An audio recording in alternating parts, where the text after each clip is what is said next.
Good afternoon. My name is Michael Hargett, and I'm from the Gunster office here in Tampa, Florida. I'm here today with my good friend Chris Smart. He's from Carlton Fields, also here in Tampa. We're your host today for the Real Property, Probate, and Trust Law section's complementary continuing education course on the December amendments to the revised rules of civil procedure. Before we start, I want to introduce Chris, and I'm maybe reading here, but he deserves a good introduction. For 20 years, Chris has tried real estate, title insurance, and consumer finance cases on behalf of national title insurance companies, mortgage lenders, and real estate owners, developers, and investors. He's handled high-profile litigation involving title insurance coverage, closing protection letter claims, title agent defalcations, and insurance bad faith claims. He has also tried lender liability, consumer protection, loan servicing, and mortgage foreclosure cases, and defended real property developers. Chris's trials have involved litigation over the sale of real property, the authority to sell real property, a buyer's status as a bona fide purchaser for value, or BFP, condominium developments, restrictive covenants, easements, and Florida's Marketable Record Title Act. Recently, Chris led a team in a 2-week jury trial defending against the plaintiff's claims for damages and punitive damages based on a negligent cause of action against a title insurance, which resulted in a favorable settlement for the client prior to closing arguments. As a complement to his substantial trial experience, Chris also has a comprehensive understanding of the real estate industry and title to real property, and serves as an expert witness on Florida's real estate industry practices and customs. He's the current chair of the Real Property, Probate, and Trust Law section of the Florida Bar's Title Insurance and Title Liaison Committee, the former longtime chair and continuing active member of the Title Issues and Standards Committee. The latter committee reviews, revises, maintains, and promotes Florida's uniform title standards, an essential guide for real estate practitioners navigating difficult questions about marketability of title. He also works with the section to promote legislation necessary for and helpful to Florida's real estate industry. Chris is the 2023 recipient of the John Arthur Jones Annual Service Award, awarded by the Real Property, Probate, and Trust Law section for his dedicated and outstanding service to the section. He's also an active member of the Florida Bar's Code and Rules of Evidence Committee. Thank you for being here with us, Chris. Thank you very much.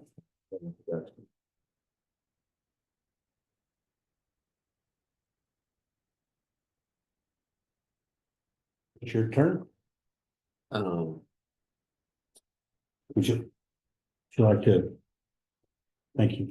That's Sorry about that. I didn't have Pardon to me. here. pardon the script. Let me return the favor for you here.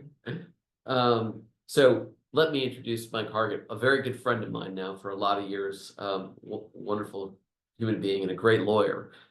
Mike serves as general counsel for businesses and business owners.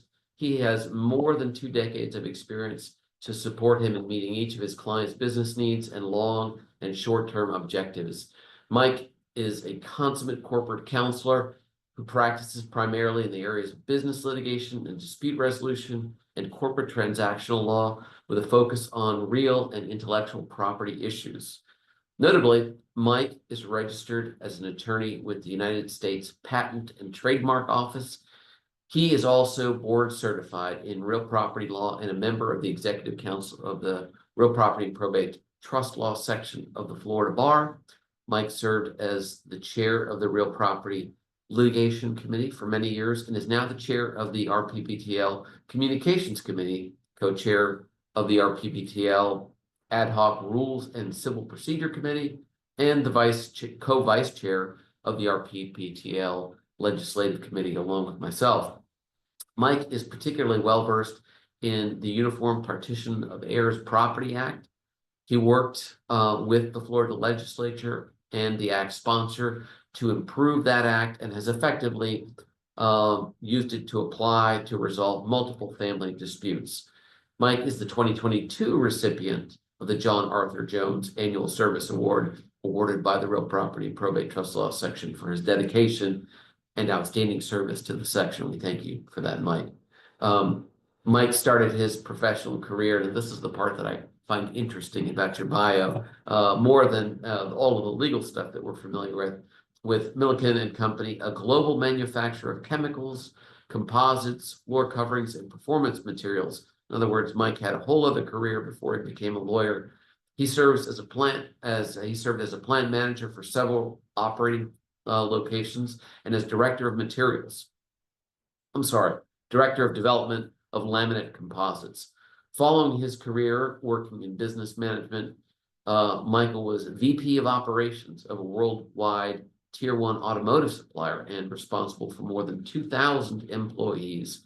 Mike gained direct experience in buying and selling companies and business units, making him uniquely qualified to overcome the complex legal challenges businesses face today. Mike earned his law degree, cum laude, from the University of Florida College of Law, where I went, in May 2007. There he served as a competitor, coach, and Final Four champion in the Justice Campbell Thornton moot court team. Prior to attending law school, Mike received his master's in business administration from Clemson University in 1989 and his Bachelor of Science in chemical engineering from the University of Florida in 1983. And that is quite an impressive resume, Mike. Not quite as impressive as yours, I don't think, but it's a pleasure to be here today with such a consummate professional. And it's my understanding today that this complementary CLE is being provided not only to all the section members of the real property, probate, and trust law section, but is also being offered on a complimentary basis to all other sections that are interested in promoting it. Therefore, for you reptile members, particularly those who have seen our prior CLE, you might want to tune out, check your emails for a few minutes, because for those that haven't seen our prior work, we need to provide a little background information, and we'll be doing that as we go through. So first off, make no mistake about it, the revisions to the rules of civil procedure are well thought out. They're fundamental, and the way we practice law changed on January 1st, and it changed forever. And I've been intimately involved in the section's work on those amendments for over 3 years.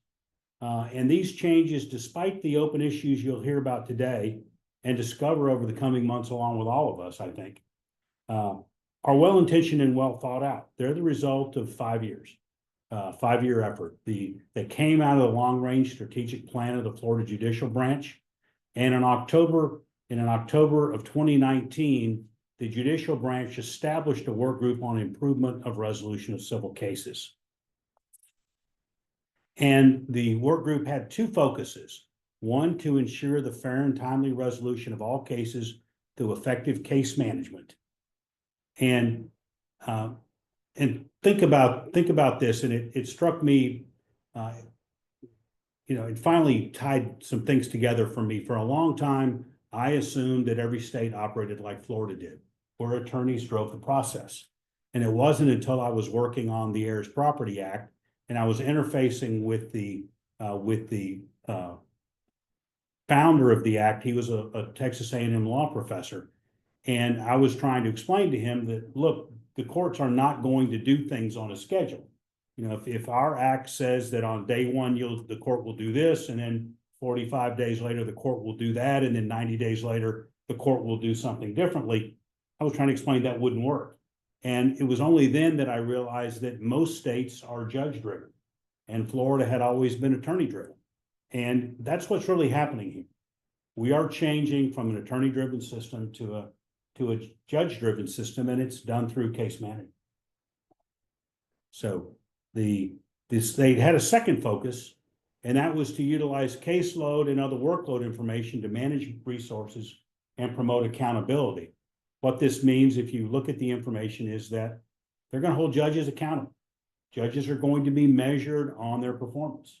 And the tool they have to help meet their measurement guidelines is the case management process. So how did Reptile get involved?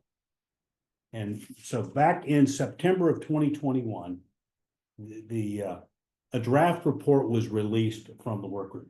And that report got circulated, some advanced copies, and Reptile got involved and went ahead and formed an ad hoc committee, which I chaired, We had several members, both from the real property side and the probate side. And we started studying it, and they released a report in November of 2021. And this report was a full rewrite of the entire civil rules. And as the work group classified it, they were extensive amendments to the Florida Rules of Civil Procedure and the Florida Rules of General Practice and Judicial Administration. So what did that mean for us? So in September of 2021, they released the draft. November, the final report came out. By February, the Supreme Court sent out a request for comments to the entire Florida bar with a deadline of March 31st, which was an awfully short deadline for a complete rewrite.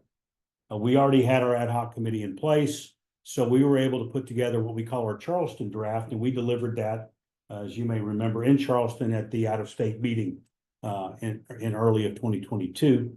Now, a lot of people got excited. They realized what was happening, and the Supreme Court extended the comment period several times, finally until September 30th or 20th of 2022. And we're proud because our initial draft, which was distributed to a lot of other people in the bar, it was the basis for multiple comments. So we're proud of that initial work. Now, following that, they scheduled oral arguments, and in January of a little over a year ago, almost 2 years ago now, in January of 2023, the Supreme Court declined to adopt the complete overhaul. Instead, they talked about a series of phased referrals that would come out. In January of 2023, the Civil Rules Committee came out and they recommended two options. There were oral arguments heard in October of 2023 and March of 24. Finally, oral arguments were concluded. And at that time, the Supreme Court basically started their phased referrals, which came out from March of 2024 through the last one was, I think, in July, right, Chris? Yeah. And so that is those five opinions from the Supreme Court are what we classify as the rule revisions, or what we refer to as the rule revisions. And the initial work was led by Justice Charles Kennedy, and we have a quote here on the screen that that one of my partners found, and I think it's really sums it up. You know, and Judge Kennedy says, you know, if you're not ready to go, you shouldn't file a complaint. Yeah. Because the goal is to speed things along. And that was the goal, and that kind of rides through. And just so you know, the meat of the complete rule revision, which was designed to speed along and make litigation more efficient in Florida, the meat of everything that sped this thing along is in the referrals. Just because we didn't rewrite it doesn't mean that Justice Kennedy's objective of having people ready to go when they file a complaint was not met, because it certainly was. So there were, at this time, there were, as I mentioned, 5 referrals. The first one, Chris, was in March of 2024, where the time standards and judicial accountability, that's the measurement system that the Supreme Court uses to measure judges, that went into effect and has been in effect for almost 8 months now. Then what most of the people think are revisions is the May 23rd opinion from the Supreme Court, which affected pretrial practices, complex litigation, discovery, setting time and continuances. Then the one that you taught on, Chris, and helped with several high quality CLEs are the changes to the Florida Rules of Civil Procedure, which have been changing, I guess, 3 times now. Summary judgment rule, Or summary absolutely, judgment, yeah, absolutely, yeah. I think that changed in April of 2021 is the first time they changed and adopted federal standard. So it's been very significant, and these changes, I think, are going to make that rule all the better. So, and I think it was changed here in May, and then again recently. That's December. What we'll be talking about. Absolutely. In December. And they also implemented a new conferral rule. In June, there were some minor changes to general pleadings, including arbitration. And in July, they made a requirement for transcripts, which was a little interesting. Transcripts have to be the full page format, not the quarter page format, text searchable. unless otherwise directed by the court. And, you know, the bottom line was we were expecting potentially more, but we did not hear any more amendments from July 3rd until December. And between July 3rd and December, there were more oral arguments. In particular, there were a lot of discussions around the summary judgment standard and the timing, because there was a gap at that time in the timing, right, Chris? Yeah, the Big Bar Civil Rules Committee definitely influenced that, I believe, and urged the court to tie the hearing date to, or the response date to the hearing date. And so that's what they've done now in the new rules. We'll talk about that in just a second. I think that's going to make things run a lot more smoothly. Okay. So that runs us through the what we call the rule revisions. So from a practice point, you know, what do I have by my desk today? Because we are, you know, almost 15 days into the year. I've got my rule book with a new set of the printed rules. And I've got my assistant pulled together all 5 of the Supreme Court orders from March through July, and the 2 December amendments that we're here to talk about today. So as a practice pointer, that's the materials I have on my desk, and I'm heavily into the new rules now in practice rather than just in theory sitting here in front of us. And that's a really great way of doing it, Mike, because just reading the new rules, that's fine, and you need to do that, of course. But being able to tell what the differences are and being able to see the justification that the Florida Supreme Court made for some of those changes, also exceedingly helpful. Yeah, helping you apply those to your practice. And if you haven't read those opinions from the Supreme Court, I recommend that you read them. And if you want a short read, read the summary at the beginning of each of the opinions, because as Chris said, that tells you the why behind the change, which is really helpful when you're in front of a judge this spring discussing why you did what you did. So we ought to talk a little bit about, just to bring you up to speed on what the big points of the rule revisions are.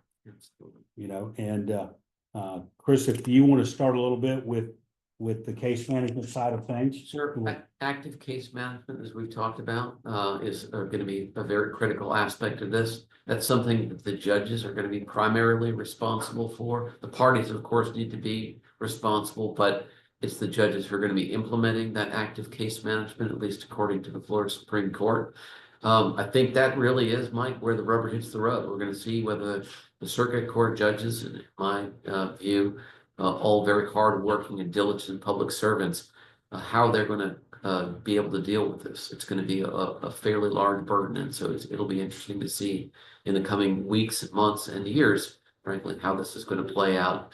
Discovery, that is another, sort of very significant change that is coming. Initial disclosure is not anything anybody in state court has ever had to do before, Right. And ongoing regular supplementation of that. So those are the other changes. Interestingly, on the case management piece, if you look in the rules, obviously there are required deadlines in that case management order, in each case management order. When the complaint's going to be served, deadlines to add parties, resolution to objections to pleadings, completion of fact discovery and expert discovery. Summary judgment. Now summary judgment, that just got added because that was missing. Filing and resolution of pretrial motions and completion of alternate dispute resolution. Now, if you want to modify a case management order, you just can't go do it. You need court approval. And under some, basically, if you want to change that case management order, you better get in front of your judge and follow the rule, because there are specific procedures on how you change it. Yeah, do that early, and these case management orders are required to go into in effect within 120 days of the case being filed, and so and the designations have to be there as well. So if you want to get ahead of your particular judge in your particular case, the parties are free to submit their own proposed case management order. It's up to the judge as to whether or not she or he is going to decide to agree to that, but the early bird catches the worm, if you will. So I would be actively involved in doing that and working with opposing counsel to try to do that if you can. So it's better to set your own fate than have someone else do it. And unfortunately, some of the counties are already getting ahead of the game, and it's almost an automatic case management order that gets generated once the case is filed. Yeah, I think that goes to what the plaintiff needs to think about in advance of filing their case. Not only do they have to get their discovery together for purposes of doing those initial disclosures, but then they've also got to think about what the timing is going to be and whether or not they're going to be able to get an agreed case management order on file. And like you say, to change the case management order, it's not as simple, it's not as easy. The parties can't just agree. You've got to go in and you've got to do a motion. It's got to talk about, why changes need to be made, the basis for the need for the change, when the parties learned about the basis for that need for change, whether other court deadlines or case management order deadlines are going to be affected, whether the parties agree on those changes, a whole host of things that used to not always be the case. Now, if I filed a notice of unavailability, does it mean anything anymore, Chris? Not anymore. Remember that and the at issue rule are gone, Mike, so we don't have those any longer. Yeah. So, I think a lot of the things that lawyers are very used to in the state of Florida are now not going to have the same meaning as they used to. Particularly, and I practice a lot in South Florida. I think that there was a certain sanctity about the notice of unavailability, and courts would very much respect those to allow the lawyers that practice down there on a regular basis to have vacation and take time for themselves. I don't think that that's going to be the rule of the day any longer. So it will be interesting to see. So the part of the case management process are case management conferences, and case management conferences are something you should cherish almost because now virtually anything can be heard at a case management conference that's not dispositive unless the parties stipulate. But one thing you do need to do, and that follows one of Manny Farrak's cases he releases, the case of Kilpatrick Trust versus Lakeview Loan Services. It's 370 Southern 3rd, 650. It's a 2024 case about something that was heard at a case management conference and whether or not there was due process by having notice. That case is the reason that on your case management conference, you must list on the notice all pending motions to give the other side due process that it might be heard that day. And like Judge Kennedy said, quote earlier, you need to be prepared for the court to rule on those motions, all of them, once you do go to the case management conference. All right, so back to discovery, the initial disclosure is completely new.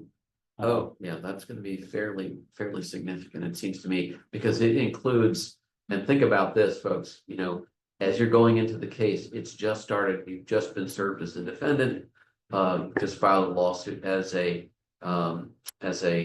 plaintiff. You've got 60 days to file your initial disclosures. Can't do any other discovery until you actually complete your initial disclosures. Once you've done that, and it includes things like the very first thing, all the witnesses who are going to have any actual knowledge about the issues in that case.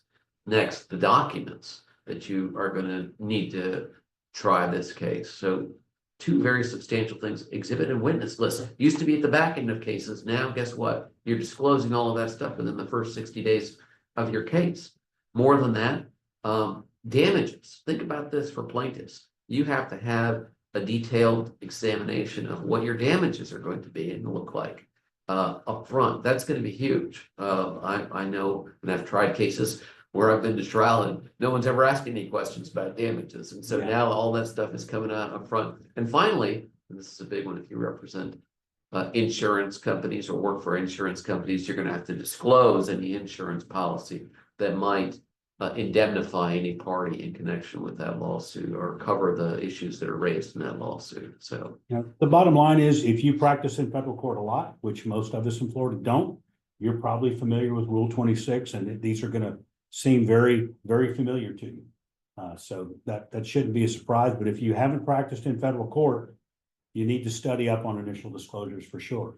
Another federal concept that was brought in with discovery, and it was not in the actual proposals from the Big Bar Civil Rules Committee. It was brought in through suggestions in the comment period, is the federal doctrine of proportionality, which we'll get to a little later because we got new information on that in the December rules.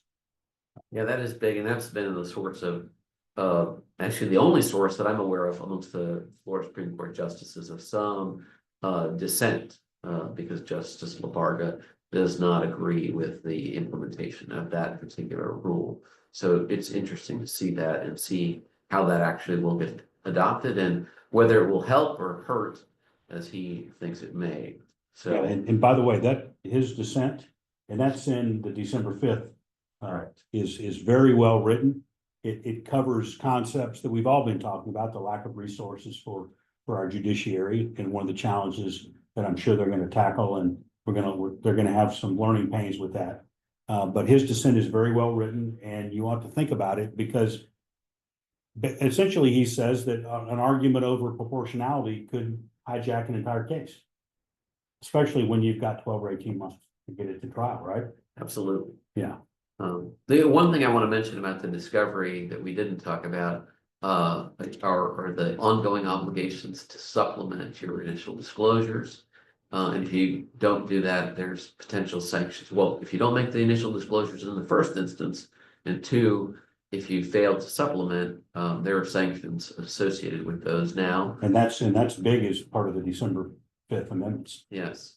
I think we can save the summary judgment for the December amendments.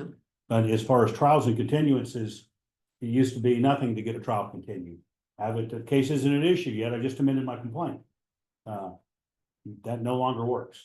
Yeah, in particular, if you want to now amend your case management order, as we talked about, it's still more of a process than it used to be. You've got to lay out in your motion a variety of different things, such as why you need the extension, when you learned about that event or occurrence or fact that requires you to extend those deadlines that you are seeking to extend, whether the parties agree, how you will plan, how the new deadlines that you are proposing will actually allow you to get to where you need to be by the time there's trial. But if you are actually have an actual trial date, or if you've got even a trial period, it's going to be more substantial to try to move that, even than just amending the case management order deadlines. That's where I think you're going to run into a lot more pushback from the courts. Yeah,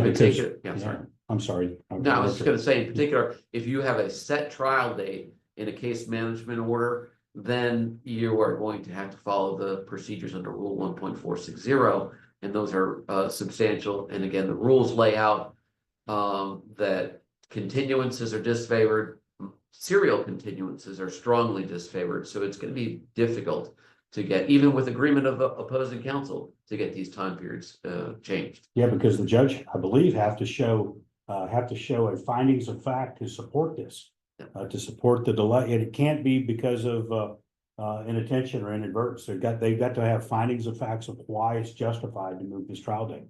Little color commentary here, and I don't know what's going to happen, but I can anticipate it just having been on case management conferences recently and hearing what the judges are saying. There are a lot of instances where you've got now, courts that have trial dockets that are just full up to the brim with cases. And what's going to happen is you're going to get set for a specific trial date or a specific trial period. That trial date or period is going to come, and there's going to be another case that's ahead of you that actually gets tried. You won't get tried. Then the rules require for the court to, as quickly as possible, to enter a new order, giving you a new trial date as soon as possible. But again, things are already stacked up. You may be moving 2-3 months more than that. And I suspect and I anticipate, and this is what everybody needs to prepare for, and everyone is going to hate, because everyone does hate it when you do it. Hurry up, get ready for trial, and then put it on pause and get ready for trial again in 1 or 2 months. That's going to be a difficult process for everyone to get their arms around. So, yeah, and I anticipate that that's what's going to happen. So we'll see. It almost has to. It's going to happen. Right. So we've been talking about the 2024 amendments to the rules, which we call the rule revisions. Chris was gracious enough to volunteer to be one of the reptile speakers when the amendments went out. we put a CLE together, a full day CLE. And that course number is course 8560. If you haven't seen that course, we highly recommend you do so. It is a wonderful presentation, a lot of effort. Our speakers included Chris, Rich Caskey, Katie Huss from the probate side, Amanda Keeson and Susan Spurgeon from the real property side, along with Manny Farak, who is Mr. Everything. And then Sean Brown, the chair of the Real Property Litigation Committee currently. So a great speaker panel. We wanted the best speakers we could find to put this program together back in August.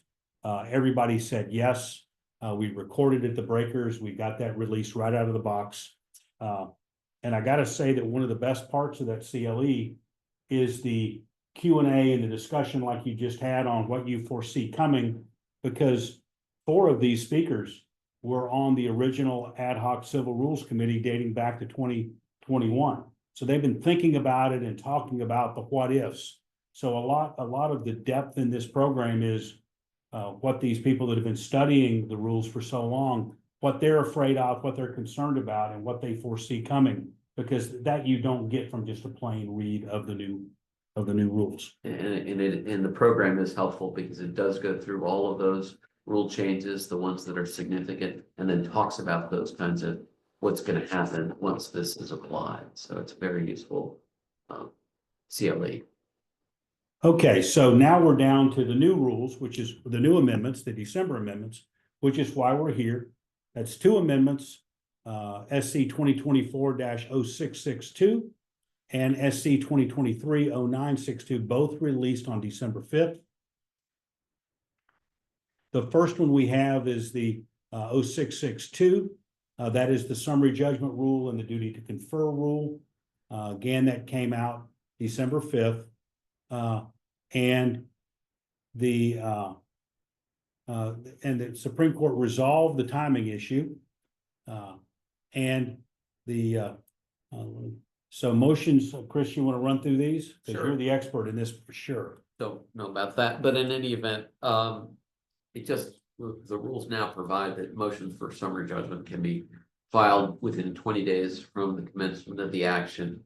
And a response now needs to be filed. It's tied to the date of the service of the original motion for summary judgment. So very helpful, I think, in my view, 40 days after the service of the motion. You can seek an extension of time, but you need to do that on or before the 40 days. You can't just wait for the hearing to be scheduled, as was the case before. I've got a case now where a summary judgment motion was filed, I think it was maybe October of 2023, and it still hasn't been set for hearing, and there has been no response.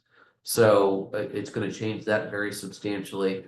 That 40 days is down from 60 days, which was the rule earlier in the prior rule. So that's a change there to notice. Now, when you say earlier, you're talking about the amendment back in May had 60 days. Yes, sir. And the new rule cut it to 40? Okay. Correct. Yeah, it's a little shorter time period, which I think is helpful. I think 40 days, if you've got the evidence and discovery that you need, is probably more than sufficient to draft a response to a motion for summary judgment and, the statement of supporting factual positions. And then here's the important part as well, I think, and this is what everybody was lobbying for, has to be tied to the hearing date so that you cannot now set a hearing for any time prior to at least 10 days out from the response. So you got the motion for summary judgment is served within 40 days, then the response is then served, then the hearing has to be set for at least 10 days out from that date of the response. And this is for a couple of salubrious reasons. One is it creates a little bit of order and avoids surprise, gives the court the opportunity to review both sets of summary judgment papers, both the initial summary judgment and the response, because all of that stuff should be ready at least within 10 days of the hearing. It can be submitted to the court in advance of the hearing. And honestly, I think if some of this is my just ad lib here, Mike, but I think if the courts are going to meet their case management obligations, I think one of the things they're going to want to do is to start ruling on the papers rather than relying on and waiting for hearings. There just simply isn't going to be enough hearing time for every court to hear summary judgment. So the papers are provided to them in advance. And here's my recommendation. In addition to, unless this is prohibited by your particular judge's practices of procedure, filing a motion for summary judgment, filing a response in opposition, I would file as an attachment or an addendum, a proposed order, because that is going to make it so much easier for the judge who doesn't have the time to pen their own order, probably, right? Much less have a hearing on it and then pen their own order. So I would try to be proactive about those kinds of things. It's more likely that you get the result that you're looking for. If you're written a persuasive motion, you've attached an order that's going to hold up, then the judge is more likely, I think, to grant that motion and in a shorter period of time, which is what you really want. And I think from our last discussion, Chris, you and I had, it may be even more important than that, because given a 12 or 18-month period from filing to disposition, you've got discovery arguments that are going on. You may be in the 7th, 8th month before you're ready to file a motion for summary judgment or have the information to file it. What's a judge going to do if you run out of time? And I'll tell you, here's a little, this is from my federal practice, but a lot of federal judges, at least, and probably state court judges, if they know that that summary judgment is going to dispose of the case, they're interested in it. If it's a partial summary judgment or it's not going to dispose of the entirety of that case, there's less urgency to get to that. And I've been to a calendar call where my motion for summary judgment was denied summarily in federal court, without any written order or anything like that, as is required now in the state courts.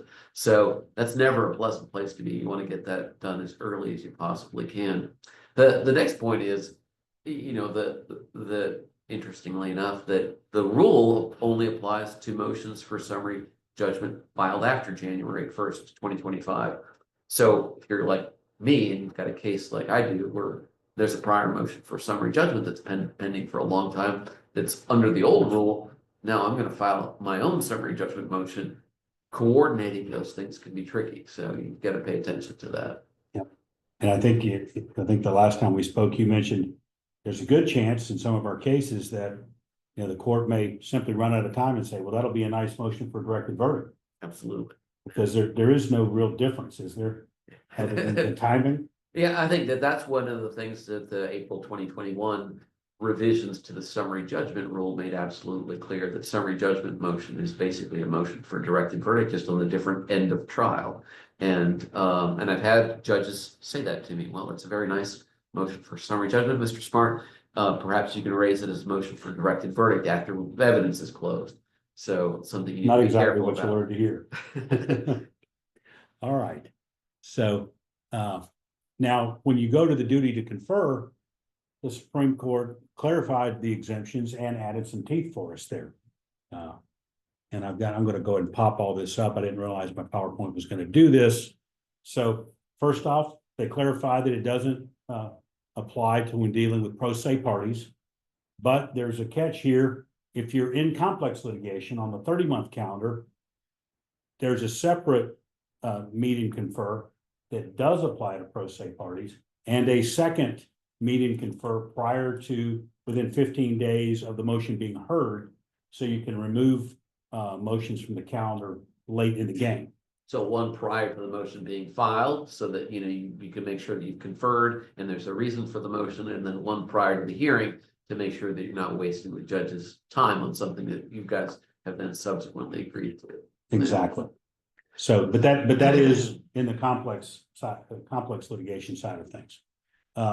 There are sanctions, and we'll get into more sanctions later for failure to comply, including, and this is the one I guess we're going to get, a lot of people are going to get hit with early. If you don't have the certification, I think you're going to get summarily denied. Yeah. Because there were a couple of complex business division courts that I've been in where that automatically happened. I think they had the JA checking. If it wasn't there, it was just immediately denied. And then there's some additional sanctions. If you're avoiding the conferral, that's not where you want to be, because the appropriate sanction, based on everything else we're hearing, is not something as nice as just a denial of the motion without prejudice. Again, this rule, along with the summary judgment rule, doesn't apply to motions filed before January 1st. unless your court has a standing local rule. And it already applied. All right, a lot of exemptions for this. Obviously, your dispositive motions, but you see a few others. I'm not going to run through this list. They're right there in the rule. The ones that that pop out, obviously a motion to dismiss fits in there. Summary judgment on the pleadings, dispositive ones to help the judges out. Failure to prosecute got added. Directed verdict, again, as we mentioned, it's essentially a summary judgment motion. And then your summary proceedings. But check your rule on what doesn't apply with the caveat we'll get to later on the collateral impact. So the second amendment that came out on December 5th is the amendment to the meat of the rules. And it covers lots of topics: case management, complex litigation, proportionality, and discovery. We'll go through each of those in a bit of detail here. So when it comes to proportionality, the Supreme Court did incorporate the federal standard, because that was a big question that was discussed in the 7-hour CLE, is whether or not we're going to follow that proportionality. And they absolutely brought it in, and they adopted all the federal proportionality case law. And just so you know, there was discussion at the comment period. This is Rule 26, and it's a good half-inch thick. The majority of it is the commentary to Rule 26. It's massive. So those of you that haven't practiced in federal court and dealt with proportional discovery, it is a whole new world. And at least we know now that the federal standard will apply. Very much like the summary judgment standard, that the whole scope of the federal case law can be used and applied in state court to address the standard. Exactly. And one thing you'll notice within the December 5th amendments, and you'll see it coming up again and again as we go, you just can't generally claim proportionality. You've got to have a further explanation, and it better be detailed. That requirement of specificity, it bleeds over. And specifically in interrogatories, the grounds for objecting must be stated with specificity, which we're familiar with that term, including the reasons. And I don't think there's any case law on what reasons are, but I think we can use our common sense. You better explain to the judge why the objection applies. Standard interrogatories out there, you can't fall back and say it's just a standard interrogatory.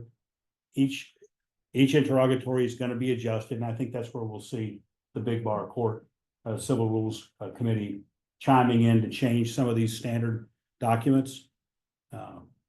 That specificity flows over into request for production.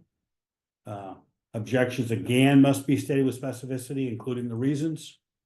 And the objections must state whether any responsive materials are being withheld. The judge doesn't want you there arguing over discovery when there were no documents being withheld and arguing a matter. So if you're going to withhold anything, you've got to, in your objection, state we are withholding documents, we're not withholding documents, and you better clarify what that is. Yeah, it's so helpful, because I can't tell you the number of times I've seen over the course of my practice, objection overbroad, notwithstanding and preserving that objection, no documents or something like that. Right.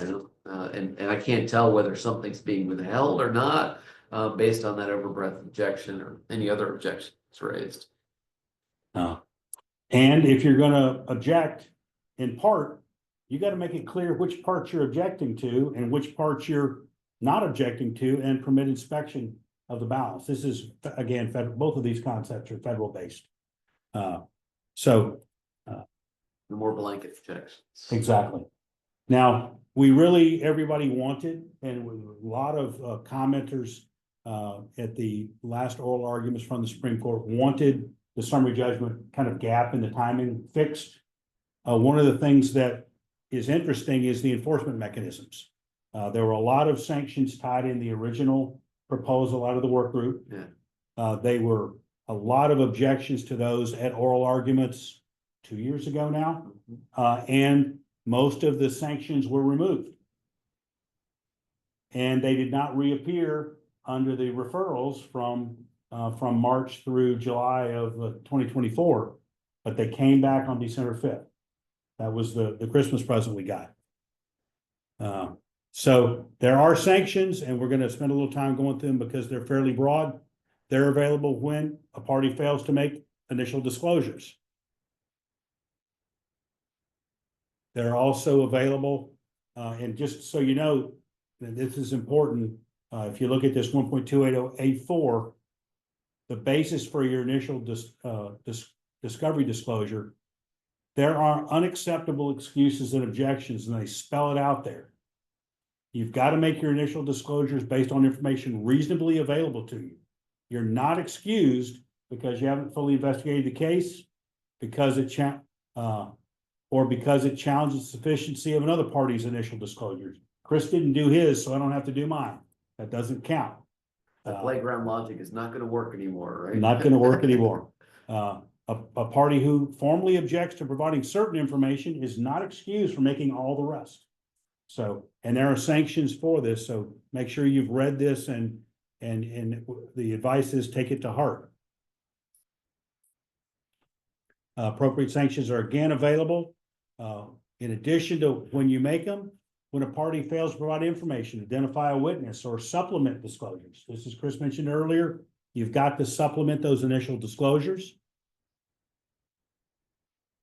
And the remedies: failure to disclose or supplement. If you fail to provide information or identify a witness, the party is not allowed to use that information or witness to supply evidence on a motion, at a hearing, or at a trial.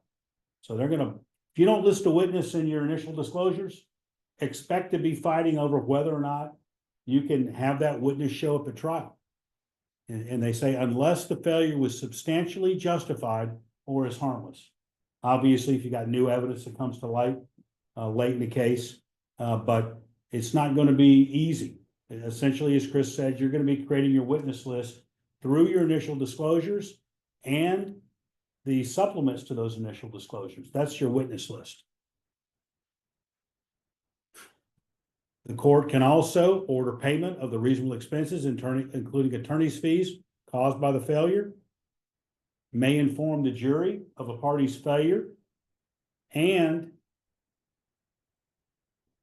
may impose any other appropriate sanctions, including in the orders listed in Rule 1.380 BA2 through B2D. And we'll get to those right now because they're important. So these are the orders from B2A through B2D. Basically, and most of these you've seen, most of these have been around. But the bottom line is designated facts will be taken to be established. An order refusing to allow the disobedient party to oppose particular claims or assert particular defenses, or introducing matter of evidence, striking pleadings, or staying further proceedings until the orders obeyed, or dismissing the action by rendering a judgment of default. Instead of those, or in addition to them, the court can treat it as a contempt of court. And for failure to obey an order. So the sanctions are serious. They've been added: initial disclosures, and their supplement, which includes your witness list, because that is your witness list. So next on the list is for regular discovery.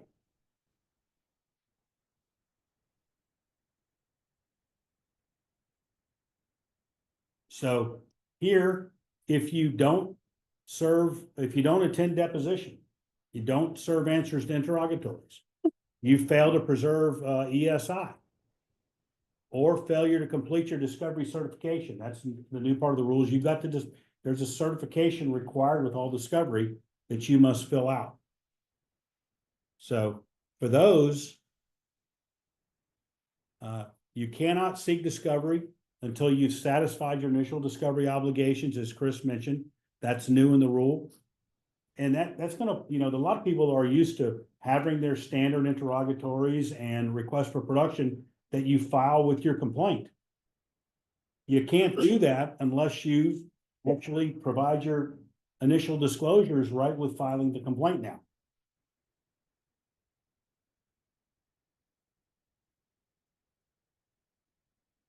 So your timing, you've got, you could stipulate to doing it differently if the opposing party wants to speed up discovery, which tends to be unlikely. Or the court may order it. So as far as timing of all these new rules, as Chris mentioned earlier, everything's effective as of January 2025. So it's in place right now. Today is reporting, what's today, the 15th or 14th? 14th. It's the 14th.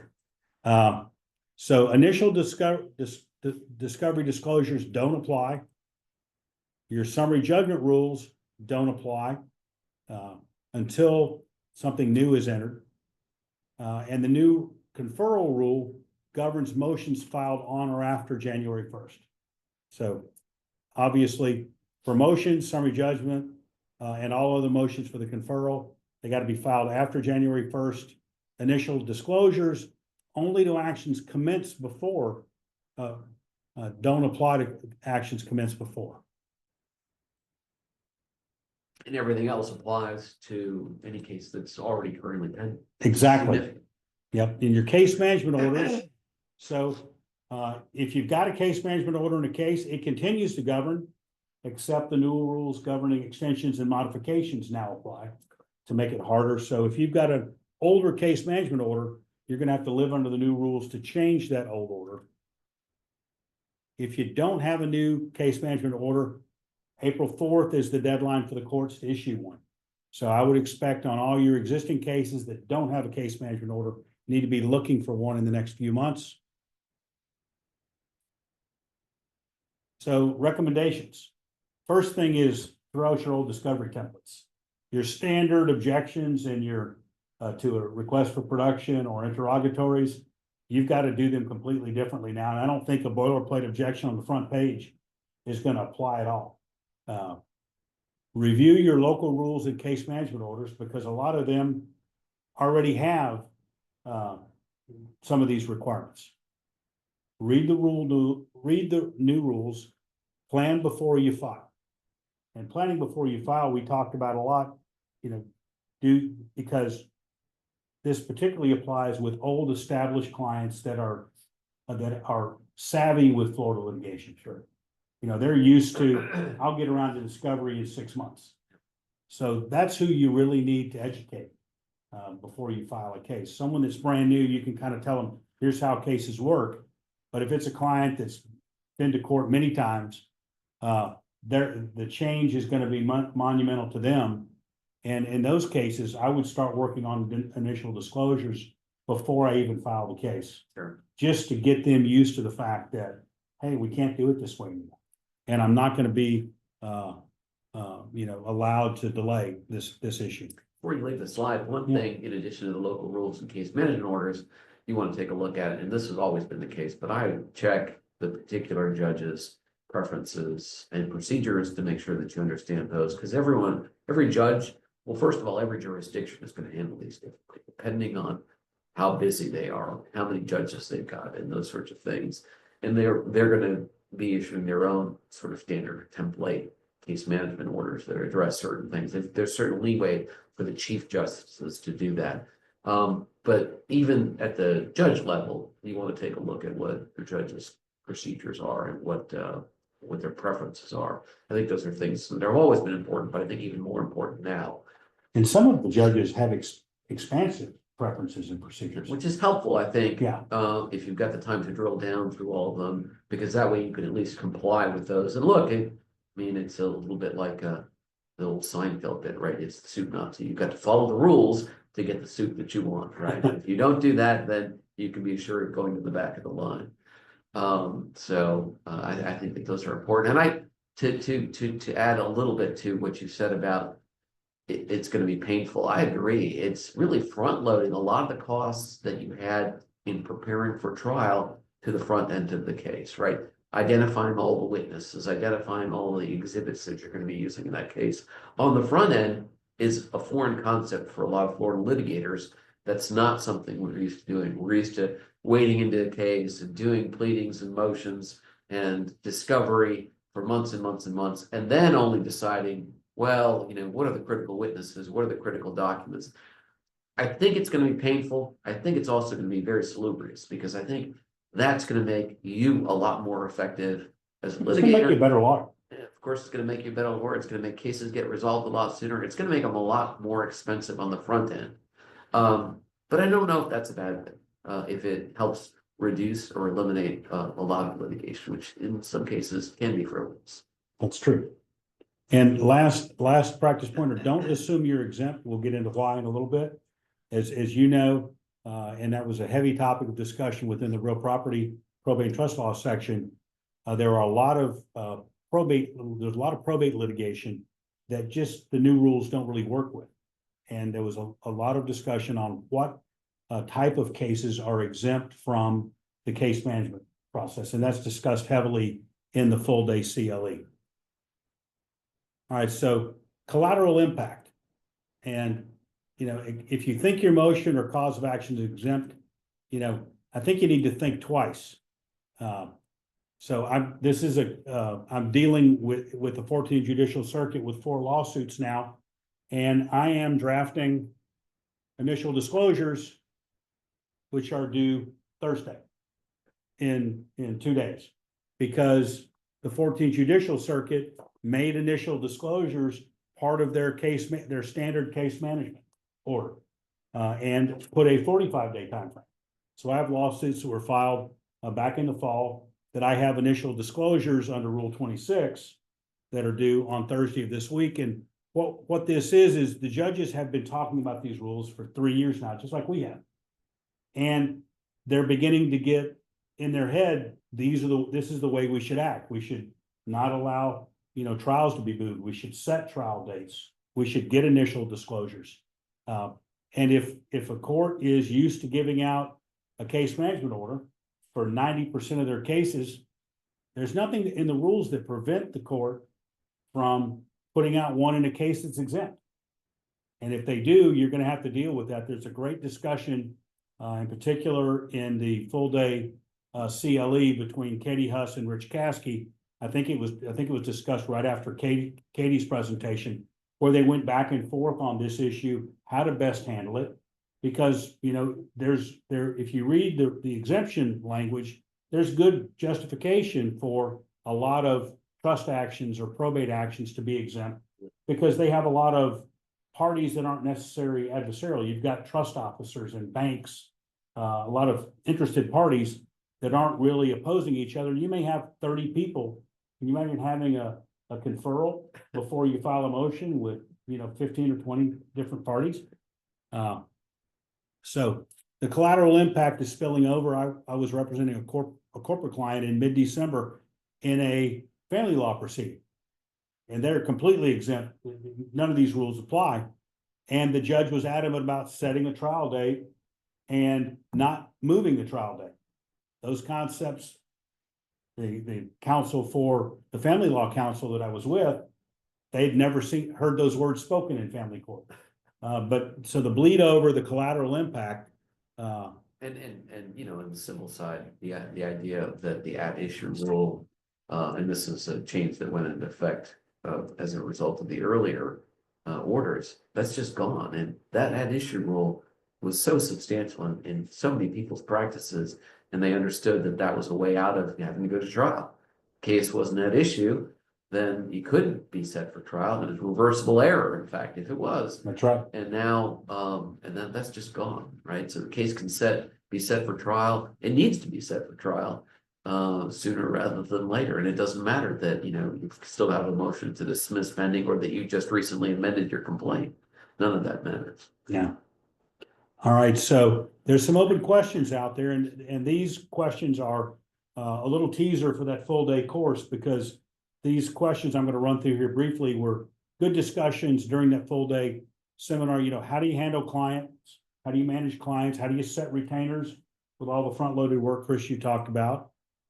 The question of, should you take a new case? Is your trial calendar blocked a year from now? Because if you file a case and it's going to be under the streamline deadlines, you may be taking a case that puts you in a trial where you're already overbooked. Particular, would you want to take a case when the defendant comes to you today and the answer is due, Friday? We used to take a lot of those cases, and you're gonna have to look closely at those. Also in this, the exempt case issue we were just discussing, the big impact on small firms and solo practitioners. How is it going to impact someone with no backup? And there's a good rebuttal by you in that on, if you're a big firm, the judge is going to expect you to have plenty of people ready to take on. Vacations, to me, I thought this was the most interesting discussion that I had, because I asked several of our presenters about vacations, because, I'll take a family vacation and book a VBRO place in Key West and tell the family to show up at a certain time. This year, my son's getting married. Congrats. In New Orleans, so we want to take a little extra time to go down there. But I don't know that I'm not gonna have a trial set during that period. Some people said some of our presenters said they were unwilling to schedule a big vacation. And Chris's response was classic. He said, most of I don't really take vacations. I serve for the bar, and we have lots of quarterly meetings and other meetings that I have to attend, and I try to treat those as vacations. But highly recommend that course. Again, that course number is course 8560. It's a 7-hour full day course. Highly recommend that you take it. There are 3 upcoming programs that we know of looking in the first half of the year. The reptile alms will be presenting information coming from the field in the first month or two, so that we get the information out to people on how different courts are handling different situations. Both the Real Property Litigation Committee and the Probate and Trust Litigation Committees have symposiums where they'll be following up on this. So keep your eyes and ears open for those programs. And most of all, thank you. And Chris, thank you for coming over to the office today. Thank you. Really appreciate it. It's nice to put out a complimentary CLE.